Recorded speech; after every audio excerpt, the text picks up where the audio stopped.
आज मैं आपके सामने एक पॉलिटी का एक चैप्टर का जिक्र कर रहा हूँ।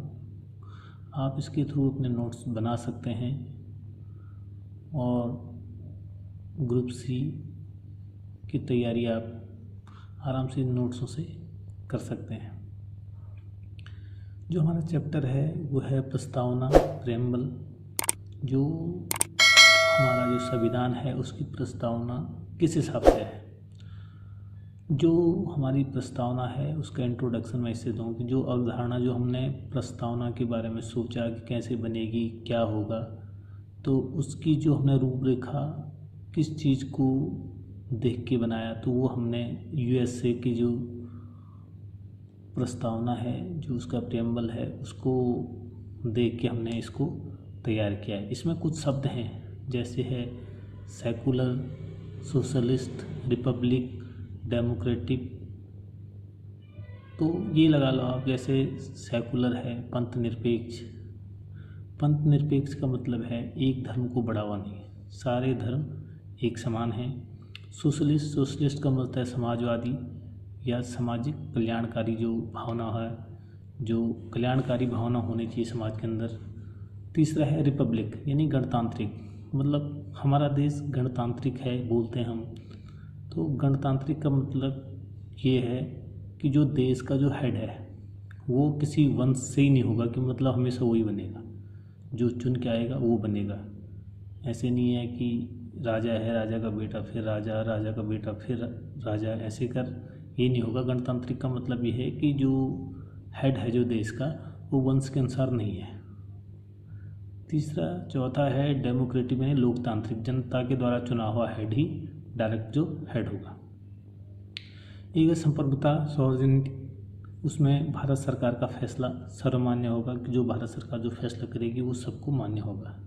लिबर्टी है स्वतंत्रता, आज़ादी, पूर्ण आज़ादी। तो प्रस्तावना में केवल अभी तक एक बार ही सुधार हुआ है, जो हमारी प्रेम्बल है। वेरी इंपॉर्टेंट है, ये आपका क्वेश्चन आ सकता है कि प्रस्तावना में केवल सुधार एक बार हुआ है। जो फर्स्ट रिपब्लिक कंट्री है, जहाँ रिपब्लिक मतलब गणतंत्र को सबसे पहले अडॉप्ट किया गया, वो है फ्रांस। एंड फर्स्ट डेमोक्रेटिक जो कंट्री है वो है अमेरिका। और सबसे बड़ा लोकतंत्र देश है वो इंडिया है हमारा। और गणतंत्र तात्विक मतलब जो रिपब्लिक है वो सबसे बड़ा है चाइना। तो अब देखो, जो गवर्नमेंट का जो हेड होता है जैसे इंडिया में, तो वो किस हिसाब से होते हैं। अब देखो, ये तो सेंट्रल गवर्नमेंट हो गया, दूसरा हो गया स्टेट गवर्नमेंट। तो दो पावर काम करती हैं, एक डी फैक्टो हो गया, एक डी जॉर हो गया। यानी सेंट्रल गवर्नमेंट में एक हो गया डी फैक्टो, एक होगा डी जॉर। डी फैक्टो का मतलब है जो रियल हेड और डी जॉर का मतलब है नॉमिनल हेड। तो यहाँ पर डी जॉर का मतलब है नॉमिनल हेड मतलब प्रेसिडेंट, और डी फैक्टो रियल हेड है पीएम। क्योंकि यहाँ पे नॉमिनेशन तो किसका है, प्रेसिडेंट का, कि प्रेसिडेंट के पास सारी पावर है। लेकिन जो एक्चुअल रियल हीरो है यानी रियल हेड जो है वो पीएम है। सारी पावर किसके पास है, पीएम के पास। कागजों में प्रेसिडेंट के पास, ऑन ग्राउंड में पीएम के पास। वही स्टेट गवर्नमेंट में भी है, de facto real head, D jaw nominal head है गवर्नर, और डी फैक्टो रियल हेड है सीएम। मतलब कागजों में गवर्नर साहब और ग्राउंड के ऊपर सीएम साहब। तो ये है। अब जो लोकतंत्र है, लोकतंत्र में सरकार का वास्तविक अध्यक्ष क्या होता है, चुनाव के द्वारा जनता चुनती है। लोग अपना सीधा वोट दे के अध्यक्ष को चुनते हैं। जो इब्राहिम लिंकन साहब थे, 16वें राष्ट्रपति यूएसए के, उन्होंने एक जो कहा है कि for the people, of the people, by the people. तो ये चीज़ उन्होंने लोकतंत्र के बारे में कही थी। जो हमारा 42वां संशोधन है, तो इसमें 42वां जो संविधान संशोधन हुआ 1976 में, इसमें कुछ शब्द प्रस्तावना में 3 शब्द जोड़े गए हैं। तो ये 3 शब्द आपको पता होना चाहिए कौन जोड़े गए हैं। सेकुलर पंथ निरपेक्ष जोड़ा गया था, इंटेग्रिटी अखंडता एक साथ रहेंगे वो जोड़ा गया था, सोशलिस्ट सामाजिक कल्याण, जो सामाजिक कल्याण, ये 3 शब्द जोड़े गए हैं। प्रस्तावना में कुछ शब्द जोड़े गए हैं, कुछ फ्रांसीसी क्रांति से जोड़े गए हैं, कुछ रूसी क्रांति से जोड़े गए हैं। तो एक्चुअली जो फ्रांसीसी क्रांति से जो 3 शब्द लिए गए थे वो थे लिबर्टी, इक्वलिटी और रिपब्लिक। लेकिन जो रूसी क्रांति से लिए गए हैं वो है सोशलिस्ट एंड जस्टिस। अब मैं थोड़ा वीटो पावर बता दूं आपको। एक्सक्लूसिव जो पावर होती है राष्ट्रपति की वो 4 तरीके से होती हैं। एक एब्सोल्यूट वीटो पावर, अतियांत्रिक veto power, suspensive veto power, निलंबकारी veto power, pocket veto power, जेवी वीटो पावर बोलते हैं इसको, और क्वालिफाइड वीटो पावर मतलब योग्य, जो एक्सक्लूसिव पावर में होता है योग्य वीटो पावर जो है। तो भारतीय राष्ट्रपति को योग्य वीटो पावर प्राप्त नहीं है, ये यूएसए के राष्ट्रपति को प्राप्त है।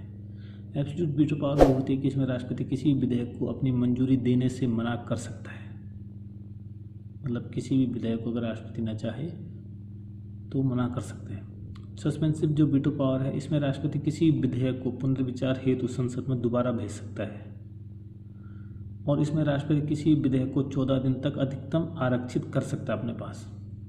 तीसरा है पॉकेट वीटो पावर। इसमें राष्ट्रपति को क्या करना है, इसमें राष्ट्रपति एक विधेयक को एक समय में 3 स्थितियाँ पैदा कर सकता है। कैसे?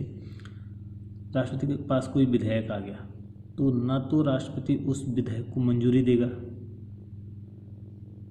ना उसको इनकार करेगा, ना उससे वापस भेजेगा यानी जेब में रख देगा, ना उससे के लिए हाँ बोलेगा ना बोलेगा और अपने पास रख लेगा। तो अनिश्चित काल के लिए जेब में रख सकता है। ये हो गया पॉकेट वीटो पावर। और 1986 में एक बार हुआ था, पोस्ट ऑफिस जो अमेंडमेंट बिल था उस पर ज्ञानी जैल सिंह के द्वारा, जो राष्ट्रपति थे भूतपूर्व राष्ट्रपति ज्ञानी जैल सिंह जी, तो उनके द्वारा क्या हुआ था, उनके द्वारा जेवी वीटो पावर का इस्तेमाल किया गया था। वीटो पावर के संदर्भ में राष्ट्रपति 2 विधेयकों के मामले में वीटो पावर का इस्तेमाल नहीं कर सकता। एक तो मनी बिल धन विधेयक, दूसरा कॉन्स्टिट्यूशनल अमेंडमेंट बिल। अगर संविधान में कोई अमेंडमेंट करना है तो राष्ट्रपति उसमें वीटो पावर नहीं इस्तेमाल नहीं कर सकता है।